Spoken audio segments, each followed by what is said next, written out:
Okay, so another special needs form to talk about. So today I finally got access to our parent portal and logged on, and there were several forms that I have to acknowledge before it'll let me access the rest of the portal.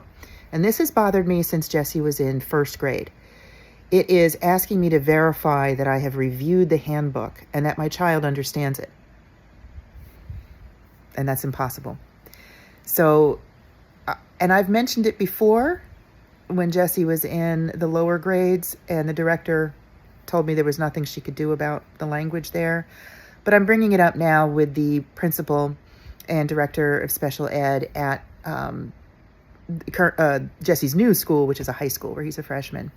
We have a great relationship with them, and I'm really hoping that they'll understand that just changing the language just a tiny bit would really be meaningful and would really help out a lot and show inclusion. So let me show you what the form is and what the letter is that I wrote, and I'll keep you posted on whether it works or not. So here's another way that special needs students are not taken into consideration on school forms. I am in Genesis, which is the online parent portal that our school district uses.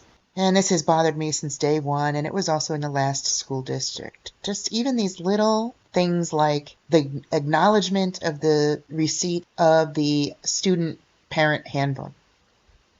So this verifies that I, name of parent or guardian, have received and reviewed the student parent handbook. Okay, fine. No problem. This is what gets me. This verifies that I, which would be Jessie, have received and reviewed the student parent handbook. If I type in Jessie's name here, I'm lying. I'm lying like a cheap rug. That's what my mother used to say. Jessie didn't review this book. He can't review this book. We can't have a conversation about this. It's just not possible. While I understand that this is, probably just a requirement, a checkbox that needs to be checked, it is a reminder that he is different, and it is in no way inclusive. I see that they've edited this to include our large population of Spanish-speaking families, and that's great. How about also saying, instead of received and reviewed this whole thing, maybe there's just another line that says, I have reviewed it with my special needs child, or whatever it is. I have reviewed it with my child to the best of our ability, or anything like that. A slight language change would help. Let me type into ChatGPT. Watch this. How could I make this statement more inclusive of special needs children? And the statement is, this verifies that I, student name, have received and reviewed the student parent handbook. So this is a statement that's impossible for Jessie to agree to.